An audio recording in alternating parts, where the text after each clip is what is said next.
Today, we're going to pull back the curtain on the world of shopping. We all buy things pretty much every day, but underneath every single transaction, there's this hidden set of rules, unspoken promises that can either protect you or, well, leave you with nothing. All right, let's just jump right in with a super simple scenario. Picture this. You just spent good money on a brand new waterproof coat. You're all excited. The first time it rains, you put it on, and within minutes, you're soaked, it leaks. So what can you do? It feels like you should get your money back, right? But where does that right actually come from? Now, this might sound crazy today, but for a huge chunk of history, if you bought a leaky coat, that was just your problem. Tough luck. The seller had your money, you had a useless coat, and that was that. The responsibility was 100% on you, the buyer, to check every little detail before you handed over a single cent. This whole harsh reality was built on a really powerful legal idea called caveat emptor. It's Latin, and it means let the buyer beware. And what it meant in practice was that a seller had zero duty to tell you about any defects in their stuff. If you didn't spot the problem yourself, you were completely stuck with it. So how in the world did we get from buyer beware to having the consumer rights we expect today?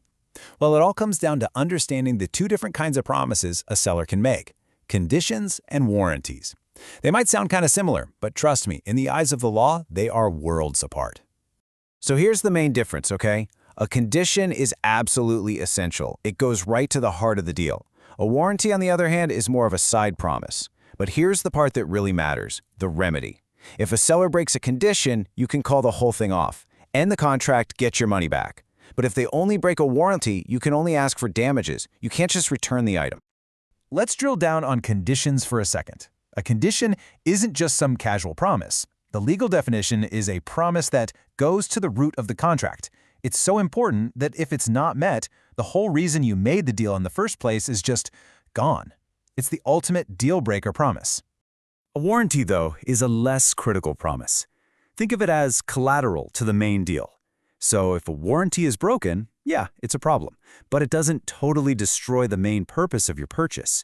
You might be able to get some money to fix it, but you can't just call the whole thing off. Okay, so we've got deal-breaking promises and minor promises. Got it. But now we get to the really important part for all of us. What about the promises that are never even said out loud? This is where the law steps in to protect us with something called implied conditions. And this is the game changer, right here. The law literally writes certain fundamental promises or conditions into almost every sale. They're implied because they're there automatically, whether the seller ever mentions them or not. They don't have to be in the fine print. They're just part of the deal. Theory is all well and good, but let's see how this stuff actually works in the real world. The best way to really get these powerful, unspoken promises is to look at some of the actual legal cases that basically built the consumer rights we all have today. So let's kick things off with rule number 1. If you walk up to a seller, you explain the specific reason you need something, and you're relying on their skill to pick out the right thing for you, well, the law implies a condition that the item will actually be fit for that specific job. Let's look at this fantastic old case involving a Bugatti. A buyer goes to a car dealer and is super clear about what he needs. He says, "I want a comfortable car, suitable for touring purposes." And the dealer says, "I've got just the thing for you," and sells him a Bugatti. So he buys the Bugatti. But it turns out the car was anything but comfortable. It was totally unsuitable for touring. It completely failed at the one specific job he bought it for. So, what do you think? Did he have the right to just return the car and get a full refund? The court's answer was a clear and resounding yes. Because the buyer had spelt out his purpose and relied on the seller's expertise, the car's suitability for touring became an implied condition of the sale. And when the Bugatti failed that condition, it wasn't a minor issue. It was a fundamental breach of the contract. Okay, on to the second unspoken rule. And honestly, this one is a big one. Goods have to be of merchantable quality. All that really means is that an item has to meet a basic level of quality and be fit for whatever it's normally used for. It can't be defective or unsafe.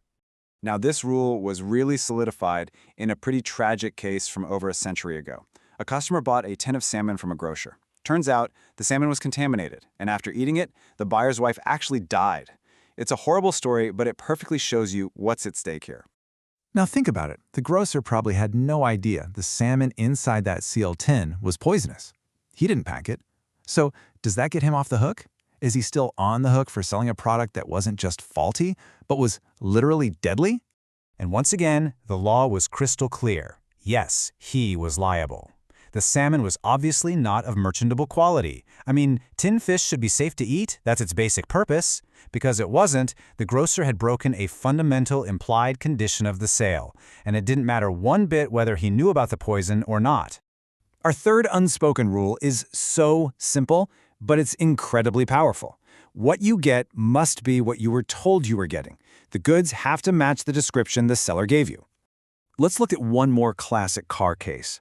A guy buys what's advertised as a Herald convertible, 1961 model. Sounds great. But after he buys it, he discovers it's actually two different cars welded together. The back half was from a totally different older model. Now, even though the car probably ran just fine, the court sided with the buyer. It was not a 1961 model as it was described. That description was a core part of the deal. It was a condition. And since the car didn't match that fundamental description, the buyer had every right to end the contract and get his money back. So, you can see we've come a very long way from that old, harsh world of caveat emptor. The law has changed to give us some really significant protections. It's no longer just about the buyer needing to be aware of hidden faults. It's about the buyer being aware of their fundamental unspoken rights. So let's wrap this all up. Here are the core, unspoken promises that protect you basically every time you buy something. 1. The product is fit for the specific purpose you told the seller about. 2. It's of reasonable, safe, merchantable quality. 3. It actually is what the seller said it was. It matches the description. And 4. If you buy based on a sample, the thing you get has to be the same quality as that sample. Look, these aren't just some dusty old legal ideas. They are active, powerful rights that you carry with you into every single store. They are the very reason you can take that leaky coat back. So the next time a purchase lets you down, just ask yourself, what unspoken promise was broken here?